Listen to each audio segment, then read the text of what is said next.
وعلى آله وصحبه وسلم تسليما كثيرا إلى يوم الدين. Tunamshukuru Allah subhanahu wa ta'ala, mwingi wa rehema, mwenye kurehemu, ambaye kwa siku hii ya 16 ametuwezesha tumepatana tena katika kipindi chako unachokipenda, Miangaza ya Fatwa, ndani ya idhaa yako Al-Huda TV, ambayo ndiyo mwongozo kwa umma. Mwenyezi Mungu subhanahu wa ta'ala tuwafikie kwa yale yote ambayo tutakuwa tunayapata katika kipindi hichi, ili iweze kufanya kazi katika maisha yetu na vile vile kuongeza katika mema ndani ya saumu zetu. Mimi naitwa Nur Said, na kama kawaida katika Miangaza ya Fatwa tunao maulama ambao wanakuja ili kuweza kutufundisha na kutusomesha. Kama kawaida sisi si wa kutoa fatwa, kwa sababu wao ndio walimu wetu, watakuwa wanatusaidia katika kutuelekeza na kutuongoza kujua mambo mengi sana ndani ya mwezi huu mtukufu wa Ramadhani. Na alhamdulillah, leo katika studio nina sharaf kubwa sana ndugu zangu kumpata ndugu yetu, mwalimu wetu, mzee wetu Sheikh Said Ali Hassan, ambaye yeye ndio mudir wa Markazul Ikhlas iliyoko kule Gongoni, sehemu za Malindi kule kama sijakosea. Karibu sana ustadh katika kipindi. Sheikh Nur Said. Nur Said, barakallahu fik. Naam. Tunafurahia sana kuwa pamoja nawe ustadh. Tumekuwa nawe miaka mingi tu katika idhaa ya Iqra, ukitupa mafunzo tukiwa na Sheikh Babad na Sheikh wengine. Mwenyezi Mungu subhanahu wa ta'ala kupe kula la kheri ya rab, sote wa iyaka. Ustadh, miaka 11 umeniambia hapa kitu ambacho bado na digest. Miaka 41 kama mwalimu pale Markazul Ikhlas. Mashaallah. Nini mvuto wa 51 61 ikiwa wenda kwa ajili ya Mola subhanahu wa ta'ala? Ni kitu kidogo sana, kwa sababu yeye maandalizi yake la utofaulu alotokea ya milele, kuingia peponi, waambia khuludun wala maut, ni milele, hakuna tena kufa. Na hiyo milele tutaipata kwa utumishi huu, alhamdulillah. Kwa hiyo ni kutaka radhi za Mwenyezi Mungu, na yeye ni karimu sana na ni rahimu sana. Utataraji na unyonge wetu na udhaifu wetu, lakini atatuwafikia tupate radhi zake, tupate mwisho mwema, twende fi maq'adi sidqin inda malikin muqtadir. Mashaallah, shukran sana. Ameniambia Ustadh Said kwamba yeye amefunza pale Markazul Ikhlas Gongoni kwa miaka 41. Tanuia radhi mtazamaji, linibidi nimuulize hewani mvuto wa kufanya kazi ya Mwenyezi Mungu kwa miaka hiyo yote. Wengine wetu pengine hata mmoja hatuwezi maliza, tutakimbia. Na Ustadh, katika mwezi wa Ramadhani kuna mambo ambayo ni muhimu sana kuyafanya. Mambo pengine kama ni ya lazima, faradhi, ama mambo ya sunna, ambayo pia yatachangia katika kuzidisha thawabu katika saumu zetu. Haya ndio mambo ambayo tunataka kuyajadili leo katika kipindi cha Miangaza ya Fatwa. Faliyatafaddal mashkura. Shukran jazilan, barakallahu fika Sheikh Nur Said. Assalamu alaykum wa rahmatullahi wa barakatuhu. Alhamdulillah hamda wa shukra lahu shukra, والصلاة والسلام على من طاب في الناس ذكرى سيدنا محمد وعلى آله وصحابته وكل من يتلو لله ذكرى. أما بعد, kwanza nitoe shukrani zangu za dhati kwa ndugu yangu ambaye Said tuko pamoja. Mimi nilikuwa nimekusahau, kumbe nikumbuka miaka iliyopita Iqra ilipokuwa huko masafa kweli kweli, lakini tulikuwa tukishiriki kula Ramadhani na sengine baada ya Ramadhani pia, na ndugu yetu alikuwa ndio msimamizi Sheikh Salim Muhammad, ambaye sasa amekwenda mbele ya haki. Sauti yake ilikuwa kiathiri, khidma yake ilikuwa mzuri. Mwenyezi Mungu tutaraji kwa baraka ya mwezi wa Ramadhani huu amzidishie daraja na azidi kumpa mazuri katika mahala ambao kwamba ni kuzuri. Amin ya Rabbi. Tuko ndani ya mwezi wa Ramadhani. Kama tunavyosema mara nyingi, kuna chaguo la Mola na kuna chaguo la mwanadamu. Chaguo la mwanadamu ambaye ni mimi na wewe na mfano wetu, laweza kupata au laweza kukosa. Lakini chaguo la Mola subhanahu wa ta'ala halina namna yoyote la nini, ni kupata na uzuri. Ramadhani ni chaguo la Mola Subhanahu wa Ta'ala na mingineyo, na Qur'an imetuambia katika suratul Qasas, wa rabbuka yakhluqu ma yasha'u wa yakhtar. Mola wako aumba analolitaka, wa yakhtar ay yakhtaru ma yasha, na vile vile achague kile kitakacho. Kwa hiyo tukiona kitu ni chaguo la Mungu, hakuna mjadala. Kizuri si kizuri, yafaa haifai, ni moja kwa moja ni kizuri, moja kwa moja yafaa. Tena ni 100%, sio kushuka chini ya 99, hata moja hipungui. Sababu ikhtiyari ya Mwenyezi Mungu Subhanahu wa Ta'ala ni ikhtiyari ambayo kwamba haina kasoro. Sisi saa nyingine umeangalia hapa, lakini kumbe ukienda mbele zaidi kuna tatizo. Lakini ya Mwenyezi Mungu amnyesifu, walillahi aqibatul umur. Mwisho wa mambo yote kwa nani? Kwa Mwenyezi Mungu. Kwa hiyo amechagua hili, ajue mwisho wake ni mzuri. Amekataza hili, mwisho wake ni mbaya. Walillahi aqibatu al-umur. Kwa hiyo Mola katika aliyowachagua, na yeye ndio mwenye kuchagua kwa uzuri kuliko mwingine yoyote, katika miezi ambayo Muislamu ni wa ibada siku zote. Kwa bahati moja mzuri wanavyosema ulama ni kwamba katika Uislamu hakuna utla. Sasa maskuli madarasa sisi tuna utla, lakini nikikusudia katika Uislamu, katika ibada za Mwenyezi Mungu hakuna utla. Iliyoko ni tanawwu. Umemaliza ibada hii, waingia ibada hii. Toka ibada hii, waingia hii. Hili ni la faradhi, hili ni la sunna, wa hakadha. Lakini kwamba wakati fulani na utla bana, sasa hufai kufanya ibada tena, hilo katika Uislamu hakuna utla. Nafahamu? Na lao ingelikuwa utla katika ibada iko, basi ingelikuwa iko katika baada kumaliza haji. Haji kwa wale ambao kwamba wamekwenda haji, na hivi sasa kwa wale wanakwenda sasa, kuna nafuu kubwa, kuna wepesi mkubwa. Sisi tumekwenda hija kipindi ambacho kwamba ilikuwa kule Mina chakula hujui utakipata wapi. Leo watu wanakwenda Mina, mafriza yamewekwa, kumejazwa majuisi, kumejazwa maji ya kunywa, kumejazwa maziwa, kumejazwa hiki na hiki, wepesi wa hali ya juu. Tumekwenda Mina na kipindi cha nyuma ulikuwa ukisikia kifo kingi alikuwa kikitokea hapo Mina kwenye jamarat. Leo jamarat ziko kwa lifti, wapanda na juu, unapiga katikati. Kumekuwa wepesi sana, lakini pamoja na wepesi ulioko, hija bado uzito uko. Sasa ingelikuwa kuna kitu utla katika ibada ya Mwenyezi Mungu, ingelikuwa pale tukimaliza hija pale Mungu asimepumzikeni. Lakini angalia andiko la Mola, fa idha qalaitum manasikakum fadhkurullaha kadhikrikum abaakum au ashadda dhikra. Qalaitum manasikakum, mmaliza manasiki zenu, mmaliza ibada zako za hija, umesimama huko, umefanya hili, umefanya hili. Qalaitum manasikakum fadhkurullah, mtajeni Mwenyezi Mungu, kadhikrikum abaakum au ashadda dhikra. Kama nilivyokuwa nyuma, labda watu wakitaja wazee wao, bali iwe Mwenyezi Mungu iwe ni ashadda dhikra, iwe ni zaidi kumtaja. Nafahamu? Sasa hapa utaona lao ingelikuwa kuna utla, tungelemba mmemaliza hija, pumzikeni at least wiki moja. Lakini fa idha qalaitum manasikakum fadhkurullaha kadhikrikum abaakum au ashadda dhikra.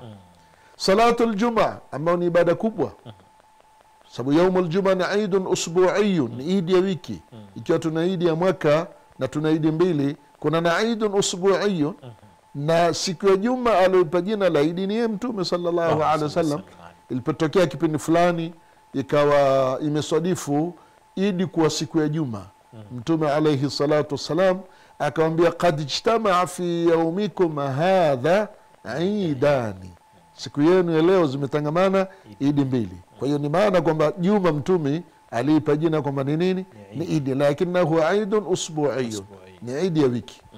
Sasa tukimaliza salatul Juma, swala kubwa kabisa ya kututangamanisha Waislamu kula namna, kula kipembe, lakini tunaambia fa idha qudiyatis salatu fantashiru fil ardi wabtaghu min fadlillah wadhkurullaha kathira.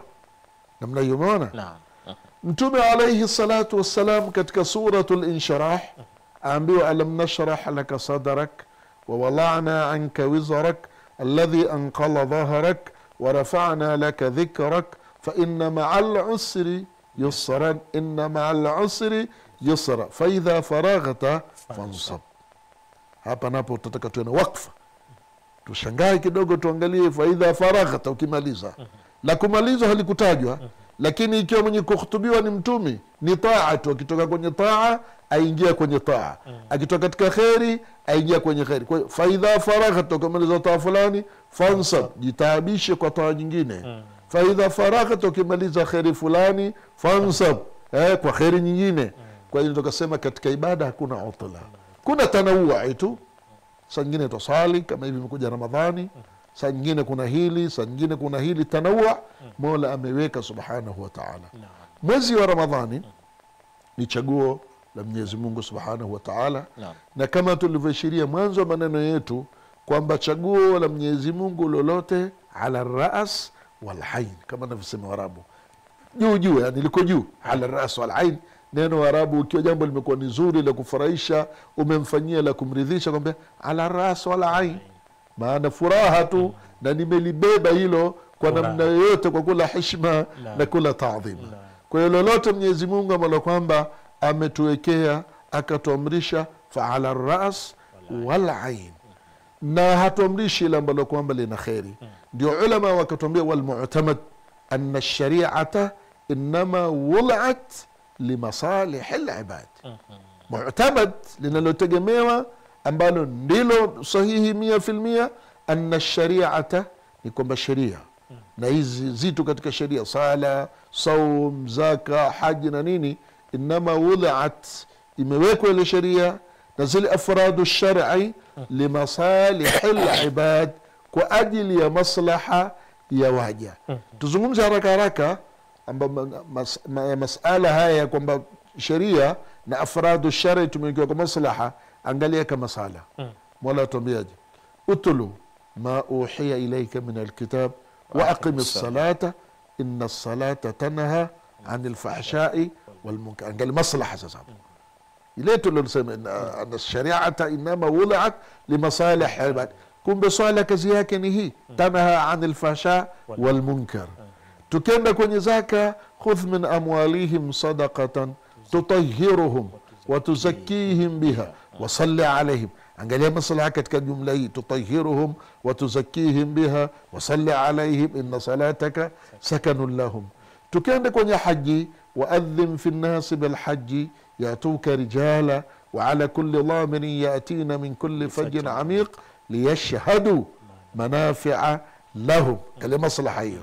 Tukija kwenye saumu, ya ayuha alladhina amanu kutiba alaykum as-siyam kama kutiba ala alladhina min qablikum la'allakum tattaqun. Kwa hiyo ndio yale maneno ulama waliotumia wal mu'tamad anna ash-shari'ata inma wuli'at al-masalih al-ibad, imedhihiri katika hizi nusus, nasi katika sala, nasi katika zaka, nasi katika hija, nasi katika saumu na mingine yote. Tukirudia zile awamiri za Mwenyezi Mungu subhanahu wa ta'ala, na mara nyingi ndani ya Qur'an tuna zile awamir ni muallala.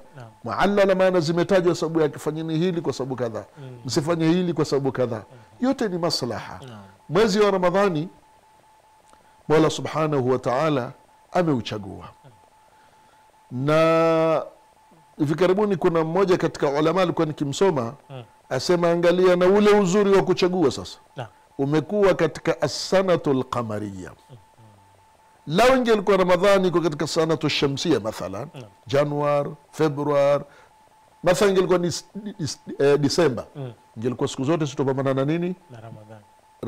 Ramadhani ingelikuwa ni Disemba, mwezi wa kizungu, ingelikuwa sisi kule Disemba mwezi wa joto, tupambana na joto tu. Ingelikuwa iko Juni au Julai, Ramadhani mko na kwenye baridi tu. Lakini angalia sasa iko katika sanatu al-qamariyya, mara tupambana yazunguka. Tuko kwenye baridi saa nyingine, siku nyingine Ramadhani tuko kwenye joto. Hikma yake Mwenyezi Mungu Subhanahu wa Ta'ala hakuiweka katika sanatu ash-shamsiyya, ameweka katika sanatu al-qamariyya. Hikmatullah wa hikmatullahi baligha, hikma Mwenyezi Mungu ni yenye kuendelea. Mola ameiweka Ramadhani kwa maslaha yetu, kama tulivyosema sheria yote ni maslaha al-ibad. Lakini hivi vitu ambavyo kwamba tumewekewa ni sheria, mpaka vilete ile natija, au kama navyosema Tanzania tija, mpaka vitekelezwe ala alwajhi as-sahihi al-maqbul, kwa njia sahihi inayokubaliwa ni sheria. Tukitekeleza hivyo, ndiyo saumu ile athari yake itapatikana kwetu. Sala tanha anil fahsha wal munkar na mingine yoyote. Lakini tatizo tulilonalo ni kwamba mara nyingi hizi ibada sisi twazitekeleza kwa namna tutakayo. Tunapotekeleza kwa namna tutakayo, ndio athari yake huwa ni ndogo au hakuna athari kabisa. Kama jana nilikuwa katika Iqra kule, nikawaambia lau umepewa fomu, wewe omba pasipoti, raia katika nchi yako omba pasipoti. Pasipoti ile imeandikwa namba 1, andika jina lako kwa ukamilifu. Namba 2, andika jina la babako. Namba 3 mathalan, andika jina la mamako. Namba 4 mathalan, andika ukoo. Namba 5, andika kadhaa.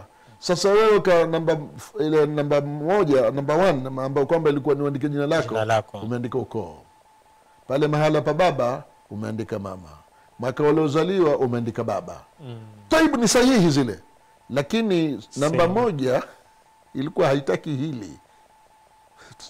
Kweli. Ni sahihi kweli ulivyoandika. Ukoo ndio ule ule na nini.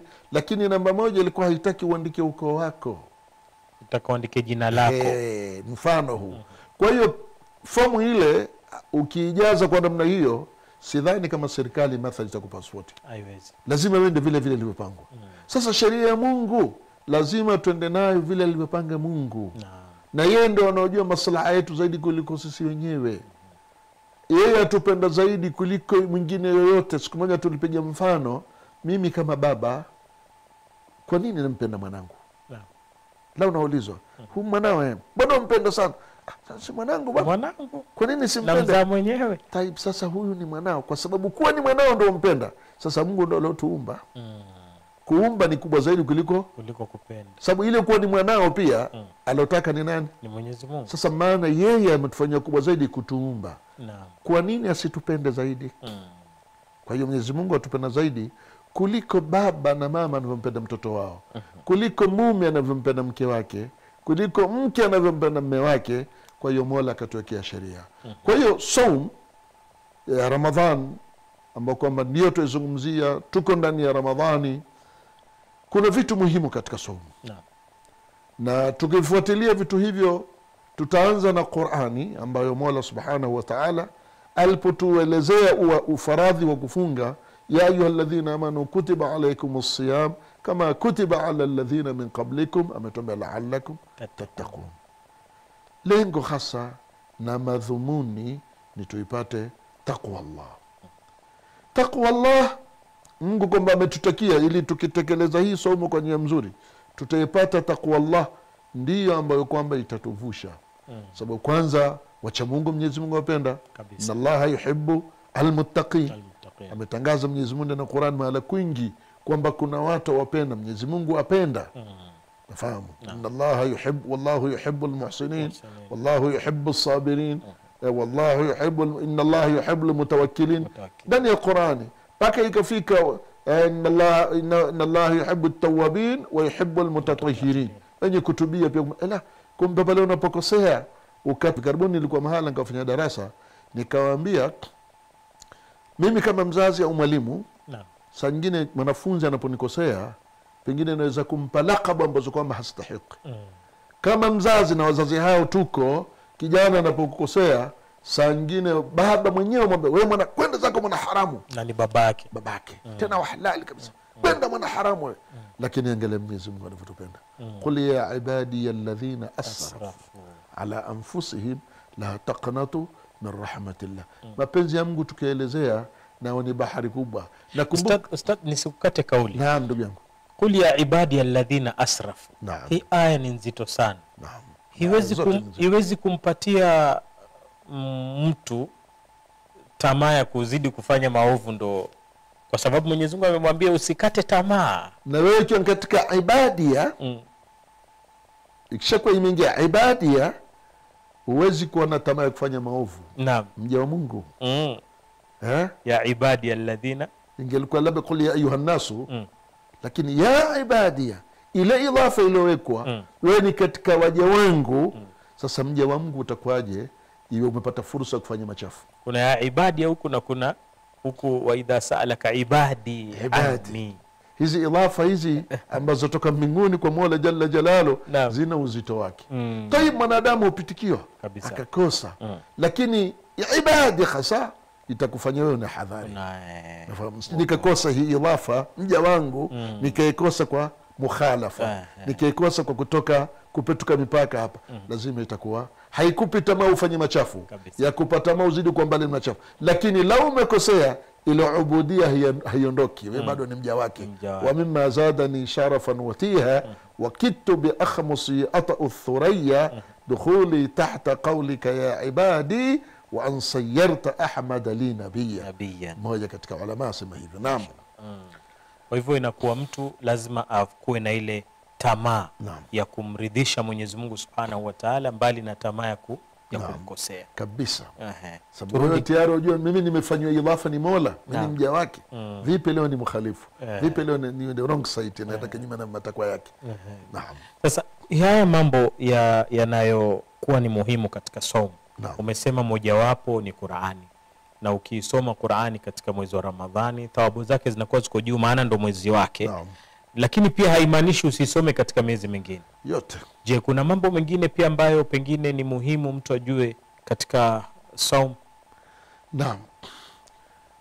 Yako mengi. Tuna hadithi ya Sayyiduna Salman al-Farisi. Salman al-Farisi ni katika masahaba wa Mtume, ambaye asili yake ni Mfursi. Na Mafursi wana tarikhi kubwa sana, kubwa sana katika Uislamu. Lugha yao Kifursi ndio inayotegemewa katika Uislamu baada ya lugha ya Kiarabu. Wallahi. Kwa vitabu vilivyotungwa na khidma zilizofanywa. Na la maajabu ni kwamba utapata wale maimamu wakubwa wa ashabi sunan, al-Imam Abu Daud, al-Imam Tirmidhi, al-Imam An-Nasa'i, al-Imam Ibn Majah, hao wote ni Mafursi. Tukenda yani tukizungumza tena hapo itakuwa ni majali marefu, lakini kama tumekwambia hawa ni maimamu wakubwa katika hadithi. Hata al-Imam Muslim kuna wengine wamesema ni Mfursi. Siku moja mimi nilimsikia al-marhum al-Ustadh Harith al-Allama Sheikh Harith bin Saleh akitaja kwamba al-Imam Muslim ni Mfursi. Muslim, al-Imam Muslim bin al-Hajjaj bin Muslim al-Qushairi, kuna al-Qushairi ni Bani Qushaira, lakini niliporudi katika maraji ya tarikhia ikawa wengine kumbe wamesema wanaozoni kwamba ile al-Qushaira ni walaa, lakini wengine wamesema kwamba alikuwa ni katika al-muhim. Mafursi dori lao ni kubwa. Na huyu tunamzungumzia ni Sayyiduna Salman al-Farisi. Salman al-Farisi kuna hadithi ambayo ameitaja al-Hafidh al-Mundhiri katika kitabu chake At-Targhib wa At-Tarhib min al-Hadith al-Sharif. Hadithi ameitaja kubali yeye mwenyewe al-Hafidh al-Mundhiri alipoitaja katika kitabu alichokishiria, asema rawahu Ibn Khuzaimah fi sahihihi. Yeye al-Hafidh al-Mundhiri amesema hivyo, rawahu Ibn Khuzaimah fi sahihi wa qala qad sahha fi dhalika al-khabar. Hani maneno kama nilivyonakili ametaja al-Hafidh al-Mundhiri katika Targhib wa Tarhib kwamba hii hadithi imesihi. Ibn Khuzaimah amepokea katika sahihi yake, lakini kama tunavyojua kuna baadhi ya maimamu tasihihi zao kidogo hazikubaliki kwa wengine, wanatasahuli sana. Ndio wengine wakasema hadithi hii ni dhaifu. Mfahamu yeye Ibn al-Mundhir, al-Hafidh al-Mundhir amesema kwamba rawahu Ibn Khuzaimah fi sahihihi, lakini kwa kuwa kuna wengine katika tasihi zao ndio hizo na matatizo, wengine wasema hadha alhadith dhaif, lakini haikufika kwa daraja ya kuwa ni maudhui. Nafahamu hata nilisoma katika fatawa lajnati daima ya wanazuoni kubwa Saudia, waliulizwa kuhusu hadithi, je ni maudhui? Wakisema la, hadha alhadith laysa bimaudhui, lakinahu hadithun dhaif. Sasa pia tukija hapa kuna baadhi ya ndugu zetu sangine kidogo na matatizo, na mimi napenda kwa sababu mimi husoma pande zote ili tujaribu kuondosha utata na matatizo yaliyoko. Naam. Sasa kuna baadhi ya ndugu zetu wakwambia hadithi ni dhaifu. Sasa kwa nini tutegemea hadithi dhaifu? Tupilia Bali mbali. wengine tia kwenye debe la teke la taka. Nafahamu. Lakini sio lugha ya kielimu. Hii sio lugha ya ilmu. Lao ingelikuwa labda darasa letu hapa leo, kipindi chetu cha hadithi, ingechambua kwa marefu na kwa upana vyao. Sasa vile vitabu ni madebe ya taka. Mathalan unaweza kwambia lakini Imam al-Bukhari hakutaja katika Sahih al-Bukhari. Ndio, hakutaja katika Sahih al-Bukhari, katika vitabu vingine vipo. Sababu hakutunga kitabu kimoja tu. Ana kitabu chaitwa Al-Adab Al-Mufrad. Kitabu cha Imam al-Bukhari, ndani kuna hadithi dhaifu. Hizi sunan al-arba, Sunan Abi Daud, Sunan Tirmidhi, Sunan An-Nasa'i, Sunan Ibn Majah. Si amekuja Sheikh Muhammad Nasiruddin Al-Albani akaweka dhaifu Abi Daud, sahih Abi Daud. Au sio? Amefanya hivyo kabisa. Sahihi Tirmidhi, dhaifu Tirmidhi. Sasa ikiwa yeye ametoa dhaifu, yeye Tirmidhi mwenyewe ambao kama ndio original, alizitaja kuzitaja? Alizitaja. Ibn Majah mwenyewe ambao kama ni original katika kitabu, alizitaja kuzitaja? Amezitaja. Sasa umeona hapo kwamba maimamu katika vitabu vyao wametaja hadithi. Naam. Musnad ya Imam Ahmad Ibn Hanbal ndani kuna hadithi dhaifu. Ibn Taymiyyah Sheikh al-Islam Ahmad ibn Abd al-Halim ibn Abd al-Salam ibn Abdullah al-Harrani ibn Taymiyyah ametaja hadithi dhaifu katika vitabu vyao. Ibn Qayyim al-Jawziyya na mimi nawasoma sana, wametaja hadithi dhaifu katika vitabu vyao. Hata kuna mwanachuoni mmoja kule Bahrain, yeye amekusanya kitabu hasa kwamba, kwa hiyo wao pia wametaja. Nipige mfano mmoja tu. Naam. Pige mfano mmoja. Al-Imam Ibn Taymiyyah yeye ana kitabu chake chaitwa Al-Kalimu At-Tayyib. Ibn Taymiyyah kitabu kidogo sana. Alipokuja Sheikh Al-Albani, Muhammad Nasiruddin Al-Albani, alikiona kwamba kuna baadhi ya hadithi si sahihi, lakini kitabu cha nani? Cha Sheikh al-Islam. Sheikh al-Islam Albani akaondosha zile ambazo kwamba si sahihi kimtazamo wake, akabakisha zile ambazo kwamba kimtazamo wake ndo zinazofaa ni sahihi, kisha akatoa jina kwa kitabu chake Sahihu al-Kalimi At-Tayyib. Sahihu al-Kalim At-Tayyib. Cha nani hicho? Cha Albani. Amesahisha kitabu cha nani? Sheikh Ibn Taymiyyah. Ametoa baadhi ya hadithi kwamba si sahihi. Yani nakupa ushahidi kwamba hata Ibn Taymiyyah pia amefanya nini? Ametaja hadithi dhaifu. Kwa hiyo sio lugha sahihi wala lugha ya kiilmu. Hadithi dhaifu tia kwenye debe la taka. Mimi naona usawa anaosema hivyo tumtie yeye kwenye debe la taka. Yeye kwa sababu ikiwa maimamu na vitabu ni hivyo ametaja hadithi dhaifu, sasa vile vitabu liko madebe ya taka? Haiwezekani. Tuko sote ndugu yangu na wasikilizaji wangu wote, nafikiri mwanielewa vizuri kwa ufasaha kabisa.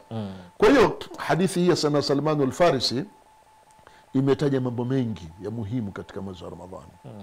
Nafahamu man fattara fihi saiman, imekuja jumla hiyo. Mwenye kumfuturisha mwenye kufunga huwa ana malipo kama ya yule mwenye kufunga. Mimi nimekufuturisha wewe, wewe umenifuturisha mimi thawabu zangu za kufunga ziko pale pale, lakini kwa kule kwa kufuturisha napata bonus kutoka kwako. Nafahamu hivyo?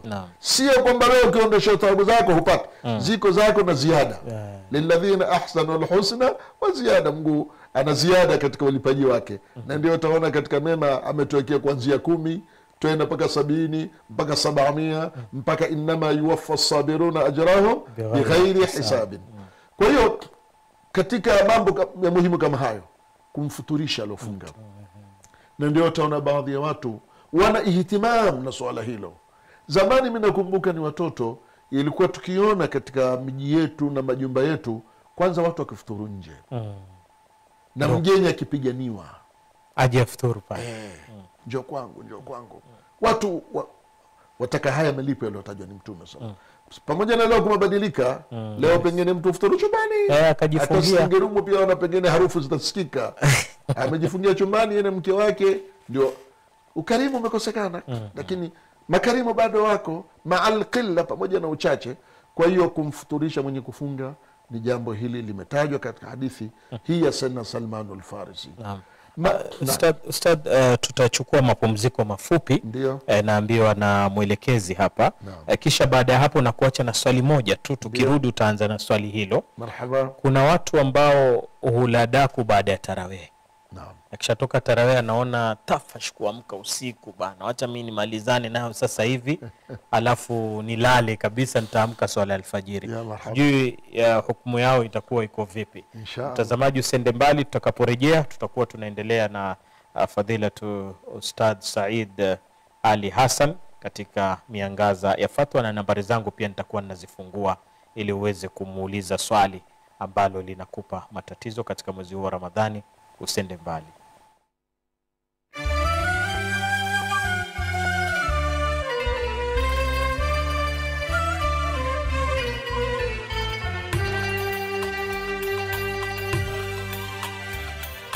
Miangaza ya fatwa, miangaza ya fatwa, miangaza ya fatwa, miangaza ya fatwa, inaletwa kwako na Huda. Miangaza ya fatwa.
Miangaza ya fatwa, miangaza ya fatwa, miangaza ya fatwa, miangaza ya fatwa, inaletwa kwako na Huda.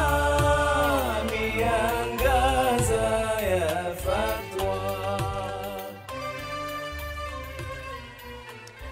Karibu tena mtazamaji katika awamu ya pili ya kipindi chetu cha miangaza ya fatwa. Tuko naye katika studio Sheikh Said Ali Hassan, mudiru wa Markazul Ikhlas Gongoni. Kabla ya kuchukua simu, nilimwacha ustad na swali. Kuna watu ambao najua daku ni miongoni mwa vitu muhimu katika Ramadhani. Lakini baada ya tarawih asema bana, acha Mr. Kitafasha kuamka, acha mimi nimalize nilale. Huyu anakuaje? Shukran. Sisi tunawafanya yote ni ittiba. Qul in kuntum tuhibbuna Allah fattabi'uni yuhibbukum Allah. اتباع لمن؟ لرسول الله صلى الله عليه وسلم قولا وفعلا. Suala la daku si suala la maoni, ni suala ambalo kwamba mtumi aliyotujilia na hii saumu kutoka kwa Mola ndio aliyotujilia na daku vile vile. Na daku mtume aliliita chakula kilichobarikiwa. Nimesoma katika baadhi ya ahadith, mtume siku moja alimwambia mke wake na Aisha, ya Aishatu halummi ilaina alghidha almubarak, tuletee chakula kilobarikiwa. Ikawa chakula chenyewe anachokusudia mtume ni ile daku. Na mtume akatuambia tena, tasaharu fa inna fi suhur baraka. Sasa suhur ni daku, nafahamu kula daku. Kuna suhur, kuna sahur katika lugha, lakini yote tuseme ni daku mathalan. Sasa kitu ambacho kwamba kimeitwa namna hii sio kitu cha jokes. Hapana, sio jokes. Kitu yani tukichunge. Na kukichunga ni kwamba yeye mtume mwenyewe al-musharri' alikuwa kila daku namna gani. Fahamu. Mmoja katika masahaba aelezea daku la mtume, tulikula tasaharna maa rasulillahi sallallahu alaihi wasallam, tulikula daku pamoja na mtume sallallahu alaihi wasallam, kisha tukaenda kusali alfajiri. Akaulizwa yule sahaba, kam kana bainahuma, baina ya kula daku kwenu na kusali alfajiri kwenu kulikuwa namna gani? Sema qadar 50 aya, kiasi cha aya 50, ambao katika takdiri za baadhi ya wanazuoni kiasi cha robo saa. Yani baina kwamba umemaliza daku na umekwenda kusali salatul fajr. Daku limeitwa chakula cha baraka. Kwa nini? Hikma ni nini kuitwa al-ghidha al-mubarak? Kwa sababu chochote kinachokusaidia katika taatullah, kile kitu kina baraka. Na daku la kupa nguvu katika taatullah ambao ni ile saumu, ndio kikawa ni chakula chenye baraka. Na ndio mtume akakiwekea wakati huu karibu na alfajiri, ndio kula daku mtume. Sasa wale ambao kwamba labda usikia dhiki, kwanza si uzuri kusema mimi nasikia dhiki. Kwa nini usikie dhiki na maongozi ya mtume? Kwa nini usikie dhiki na utendaji wa mtume? Saumu wafunga, nani anakuambia ufunge? Mwenyezi Mungu kwa kupitia mtume. Basi na daku nalo pia ni mtume sallallahu alayhi wasallam. Sasa unapokula daku saa 4, hakuna daku la saa 4. Wewe umekula daku saa 4 mpaka ukifika saa 10 pengine limetoka ndani ya mwili. Sasa ile hiki ni chakula cha kukusaidia katika ile fungo, utapata msaada gani? Hakuna. Nafahamu. Kwa hiyo ndio wakati ni ule karibu na alfajiri, na bado itakuwa chakula kile kiko ndani ya mwili, chakupa muda fulani uko una nguvu bila kuchoka mapema. Al-ghidha al-mubarak, chakula kilobarikiwa. Kwa hiyo pengine saa 4, saa 5 tuseme ni bembe. Na bembe nayo haikuthubutu katika sheria. Ni mambo tufanya, hatusemi ni haramu. Nafahamiana hivyo. Lakini ni ada ziko. Chakula fulani Ramadhani kuitwa bembe. Hakuna hadithi hata dhaifu kwamba Ramadhani kila saa 4 hamkula bembe. Bembe ni ada tumeona Kiswahili. Hatusemi ni haramu wala hatusemi ni makruhu. Ni kitu mubah. Tuseme ni mubah chafanywa. Kwa hiyo saa 4 sio daku, ni bembe. Na bembe alikuthubutu katika sheria kama tulivyosema. Kwa hiyo wenye kufunga, ndugu zangu, tuwahusia sana daku liwe ni kama namna alopanga mtume. Tatizo laje hapa, kuna mwingine ataka kula sana wakati wa daku. Kuna nyumba nyingine mume mpaka mwamshemke kuna nazi saa 9 za usiku pika wali. Mimi bila wali siwezi. Sasa hayo ndio kupata shida. Nafahamu. Kuona kwamba daku lazima chakula fulani. Na watu namna hii na wakila hapo saa 10 na wengine ulaji wao kama unavyojulikanwa, basi yeye akiinuka penye alfajiri pia hatoswali tampita. Sasa wengine wana ile israfu kupetuka mpaka. Kwa hiyo daku haina lazima ni chakula fulani, nafahamu, hata kama ni maji, hata kama ni tende, lakini ile sunna na maongozi mazuri ya mtumi umeyafanya. Wengine sasa ile kwamba lazima mimi siwezi daku mpaka wali, tena wali wa nazi. Sasa nikujiumiza mwenyewe na kumuumiza mama ndani ya nyumba. Na mtazamaji, 0742888830 ndizo nambari ambazo unaweza piga na kumuuliza ustadh maswali ambayo uko nayo. Vile vile katika social media, katika YouTube tupo, katika Facebook vile vile unaweza leta maswali yako. Asalamu alaykum. Wa alaikum salam wa rahmatullahi wa barakatuh. Mama Omari kutoka Kisumu, karibu sana. Mmeshindaje hapo studio? Kwanza napongeza mgeni wetu, Allah ampe umri. Amin. Amzidishie, azidi kutuelimisha insha Allah. Amin. Swali langu linakuja hivi, ikiwa utakuwa na homa mwezi wa Ramadhani ile ya kubana kweli kweli, unaweza tumia rob ukatumia menthol, itaharibu saumu? Okay. Sawa. Utajibiwa Mama Omari. Aha. Salamu alaikum. Halo. Huyo line yake imetoweka hapo. Pengine kama kuna simu nyingine mbili hivi tunaweza shika kwa pamoja, alafu ustadha kajibu maswali hayo. Naam, salamu alaikum. Wa alaikum salam wa rahmatullahi wa barakatuh. Ndugu yetu nani? Mimi naitwa Yusuf Masai kutoka Mombasa Kisauni Masjid Toba. Karibu sana bwana Masai. Swali lako kwa mimi swali yangu nataka mnisaidieni kitu kimoja. Mimi katika sala kuna msikiti sikini wakianza kusali wanaanza na alhamdulillah rabbil alamin mpaka mwisho. Wengine wanaanza bismillah. Hawa wanaanza bismillah wakimaliza kusali huwa kuna dua wanaitia mara safana kwenye sasa mambo ya Ramadhani kwa Ramadhani ile dua mtume, lakini hawa alhamdulillah wakimaliza basi kila mtu sawa, kama utajiombea dua kama utanini ni wewe. Sasa mimi nilikuwa nataka mnisaidie, je, kuna hapo kunaenda vipi? Hao naanza bismillahir rahmanir rahim na wanaanza alhamdulillah rabbil alamin, alafu akimaliza hakuna dua. Sasa nilikuwa naomba mnisaidie kama ni sawa ama yuko namna hiyo. Sawa Yusuf Masai, utajibiwa. Najua wewe umesilimu, karibuni. Mwenyezi Mungu atakupa kula la kheri. Simu moja ya mwisho, alafu ustadha aweze kuyajibu maswali yote kwa jumla. Salamu alaikum. Huyo ametoweka. Katika social media pia naona simu zinazidi kushuka hapa. Ustadh, kuna moja anauliza hapa kwamba Sheikh Nasruddin Albani uliomtaja, yeye alikuwa na nguvu gani ya kudhaifisha hadith za maulama wakubwa waliokuwekwa hapo awali? Nafikiri Muhammad Nasruddin Al-Albani ni mwanachuoni amesoma na wala alimbarikia katika janibu fulani ya hadithi, na kitu ambacho kwamba chasikitisha katika kumsoma kwetu, yeye alikuja na nguvu fulani ya kukosoa wengi katika waliotangulia. Nia ni nini? Allahu a'lam. Lakini alikuwa na msimamo huo, na ndiyo akajitokeza mmoja katika wanaozuoni katika Ahlul Bait akiitwa Hasan bin Ali As-Saggaf. Hasan bin Ali As-Saggaf akapambana naye sana Al-Albani mpaka kutaka mukabala ana kwa ana katika masala kadha wa kadha ya hadithi.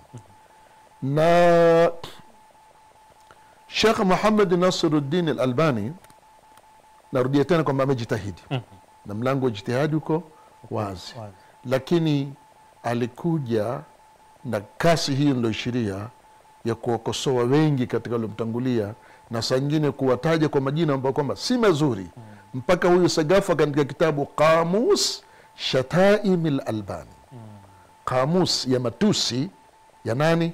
Albani, yani kuwataja wanaozuoni wengine kwa majina si mazuri. Hawa hiyo ni mambo yako na ni vitabu sisi tumesoma. Lakini ile huyu Sagafu kujitolea kumfuatilia ilimsaidia Albani. Ilimsaidia vipi? Kuna Taraju Al-Allama Al-Albani, kuna kitabu jina lake ni hilo, Taraju, kurudi nyuma. Al-Allama Al-Albani katika hadithi alizosahihisha kumbe si sahihi, alizidhoofisha kumbe si dhaifu. Hiyo Taraju ni kitabu kiko mujallad 2, mimi niko nacho.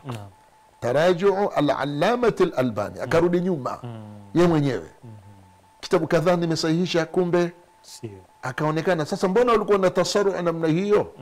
Na ndio mimi katika sehemu kadhaa wakadha nikaambia watu wale walioathirika na yeye, si uzuri kwa sasa kumtegemea huyu mpaka uipitie ile Taraja. pengine waweza ukaona hadithi sahih al-Albani kumbe kwenye tarajo amerudi nyuma au dhaafa al-Albani kwenye tarajo si dhaifu. Sasa tarajo al-Allama al-Albani ni kitabu kiko nafahamu tena fi mujalladain kwa mujallad si mujalladi moja mbili. Sasa maana kwamba sasa tusimtegemee kwa urahisi, sababu pengine wamtegemee hapa katika hadithi hii kumbe kule kuna tarajo kwamba hii alisema sahihi kumbe ni dhaifu, hii kumbe wamtegemea kumbe dhaifu kumbe kule kuna tarajo kwamba si dhaifu kumbe ni nini ni sahihi. Na hili alilifanya baada huyu Sagafu kumfuatilia sana, kamfuatilia na nini akakiri mwenyewe na dalili ya kukiri ni ile kwamba ilipatikana tarajo. Nafahamu na kitabu kiko yaqa fi mujalladain. Ijtihadi iko na mlango mpaka sasa. Mimi kijitahidi naweza nikawa kabisa, lakini sasa kama nimekuwa sio wale watangulia kwa dharau, nijaribu kuwataja kwa lugha za adab. Lakini yeye alikuwa sangine akiwataja watu ukisoma katika kamusi Shataim al-Albani utastajabu. Subhanallah. Kuna huyu Mama Omari kutoka Kisumu anasema mtu akiwa na homa kali anaweza tumia ile dawa ya rob na kupaka pengine. Naam. Itaharibu saumu? Suala katika zile muftarat zenye kuharibu saumu ni kitu ambacho kwamba kimeingia katika dakhil. Nafahamu. Kula, kunywa au ma yaqumu maqamahuma au kinachosimama mahala pa kula na kunywa. Nini kinachosimama? Umetiwa masindano ndio upitisha chakula. Ile kama maqama al-akl umetiwa sindano za pitisha nini kinywaji maji mathalan kama maqama al-akl. Sasa vinavyofunguza ni kula al-akl au ma yaqumu maqamahu, ashurb au ma yaqumu maqamahu. Kwa hiyo utaona sindano zile za dawa za ugonjwa unaona kama zitangui saumu zile, sababu ile sikula wala sikunywa. Nafahamu. Sasa umeweka dawa Vicks mathalan katika pua, si chakula kile, haijaingia kabisa. Ile si chakula, ni kuondosha pengine mafua yamekubana, ile haitangui saumu kwa sababu haikuingia katika halqi wala haisabiwi kwa ni chakula wala kwa ni nini, kuwa ni sharabu. Fatwa tulizoziona za ulama katika swala hilo. Naam. Yusuf Masai anasema anaenda msikitini anapata kuna wengine wanasoma alhamdulillah rabbil alamin, wengine wanaanza na bismillah, na kuna wale wanaotoa dua hawatoi dua, anachanganyikiwa bana. Hili ni nzuri sana. Na leo ingelikuwa tuna wakati ingelikwenda kwa upana, sababu mimi vitu vya mizozo napenda sana kuvisoma sana na kuvialiji, kupunguza kama hatutaondosha kupunguza ile mizozo tuliokuwa nayo ambayo nimefanya mpaka salamu saa nyingine hatupigiani na ukimpigia mtu salamu hakujibu. Tayib, wanaosoma bismillahirrahmanirrahim alhamdulillahi rabbil alamin mpaka mwisho katika zile salatu jahriya ukamsikia. Wasiosoma kwanza hapa nataka tumfahamishe ndugu yetu mwenye swala na mwingine, sio kwamba hawasome bismillah, hawajihirishi bismillah, wanaisoma lakini kimya kimya, lakini kimya kimya. Nafahamu hawajihirishi. Na katika madhahibi yako hayo kutojihirisha bismillah. Nafahamu sisi tujihirisha, wengine hawajihirishi. Sio kwamba hawasomi, maka kule maspika ambao kwamba na nguvu tamsikia imamu Allahu akbar bismillahirrahmanirrahim alhamdulillahi rabbil alamin bismillah, lakini ameitamka. Na hawa wenzetu vile vile wanaitamka bismillah. Kuna wale watamki kabisa ustadhi, kama wale wafuasi wa Imam Abu Hanifa, kuna kitu kienda hawaisemi kabisa. Tayib, pengine wana hoja zao na wana dalili zao katika madhhabu ya Imam Abu Hanifa, na kitu kama hujajua hoja yake dalili yake usikanushe mpaka ujue kwa nini wafanya hivi. Lakini kwamba hapana, la abadan. Elimu ni pana. Hata kuna mfano wa Kiswahili wasema tuliza boli uwanja mdogo, basi mimi nimetunga mfano wangu. Tuliza akili, elimu ni pana. Sasa huni wangu mimi tuliza boli wahibaji, ndio mimi nasema tuliza akili, elimu ni pana. Kwa hiyo tumeona swala la bismillah, kujihirisha na kutojihirisha. Ndugu yetu ameendelea na swala lake mpaka akaja swala wale wanaojihirisha kisha huomba dua baada ya swala, wale wasiojihirisha kula moja jiombea mwenyewe. Hapo ni mahala pia tupabainishe. Wale ambao kwamba wanaomba dua mathalan kwa sauti au mmoja kuomba mwingine kuitikia, hili pia ni swala atakatulijue. Mwingine aomba, wengine wanaitikia, hili ni jambo lina dalili. Alimamu Shaukani, Muhammad bin Ali Ash-Shaukani, katika kitabu chake Tuhfatu Dhakirin, Alimamu Shaukani ametaja hadithi, na Alimamu Shaukani taban ajulikana ni upande gani na mawqifu gani, apiganiwe ni kina nani. Ametaja katika Tuhfatu Dhakirin kwamba hawadirikani watu, nafahamu wengine wakaomba, akaomba mwenye kuomba wa amana albaadhi, wengine wakaitikia amin illa stujiba lahum, ila hujibiwa. Ile nasi ya matini imenitoka kidogo, lakini hadithi katika Tuhfatu Dhakirin mtungaji ni Alimamu Muhammad bin Ali Ash-Shaukani. Kwa hiyo hadithi hii ambayo kwamba yeye pia ameitaja kwamba ni hadithi sahihi, hakusema ni dhaifu, mtu aomba, wengine mmoja aomba, wengine atikia amin, kumbe ina asli. Nafahamu. Rudi katika Tuhfatu Dhakirin ya Alimamu Muhammad bin Ali Ash-Shaukani. Ama ile kuleta adhkar baada ya sala, ile ndio haina mushkili kabisa. Nafahamiana kwa sauti tena, kwa sababu katika Sahih al-Imam al-Bukhari kuna hadithi ya Sayyiduna Abdullah ibn Abbas, kana rafu as-sawt bidhikri hina yansarifu an-nasu min al-maktubati ala ahdi Rasulillah sallallahu alaihi wasallam. Hadithu sahih katika Sahih al-Bukhari na vitu vingine vya hadithi.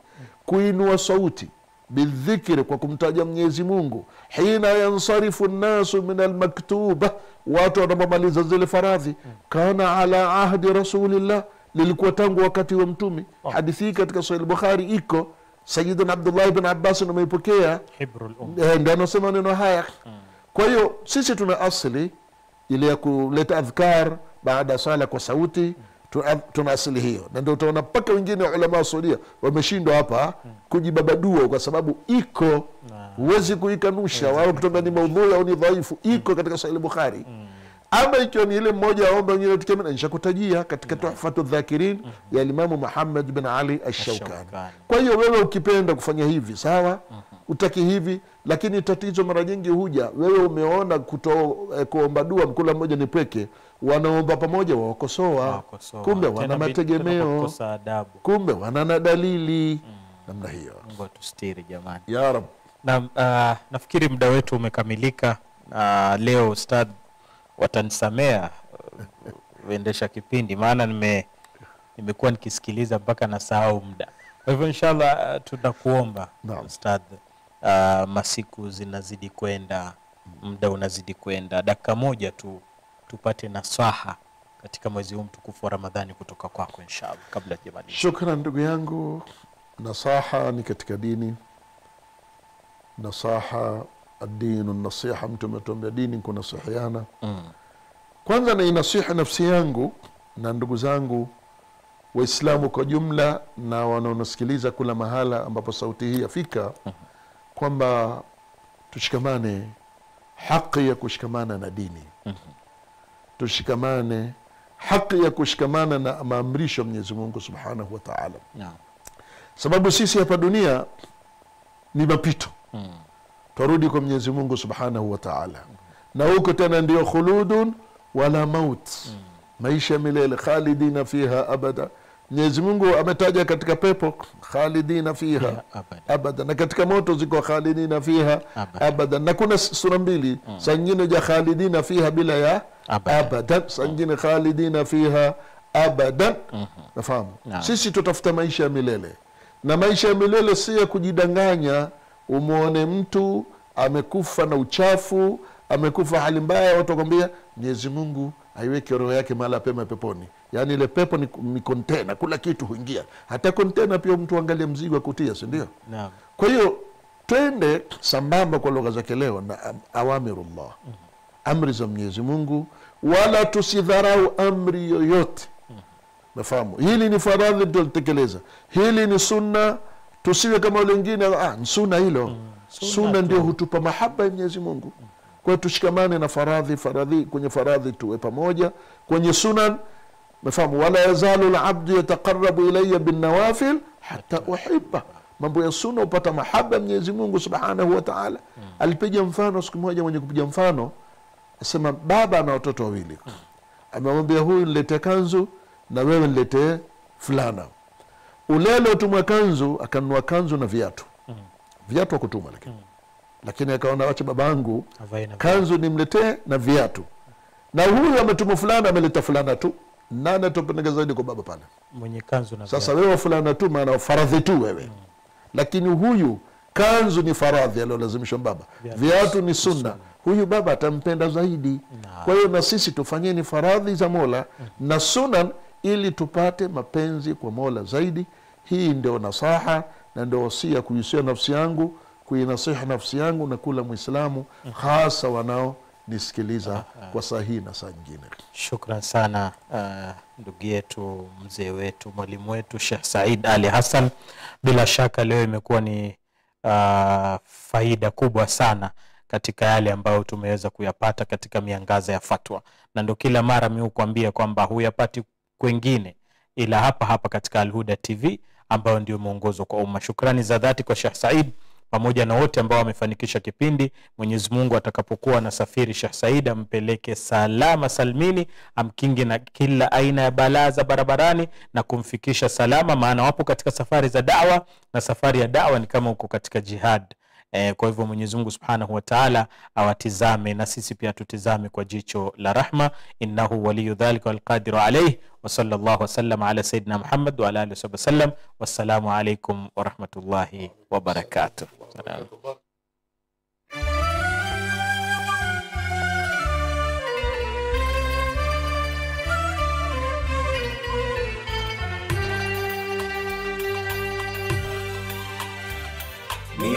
Miangaza ya fatwa, miangaza ya fatwa, miangaza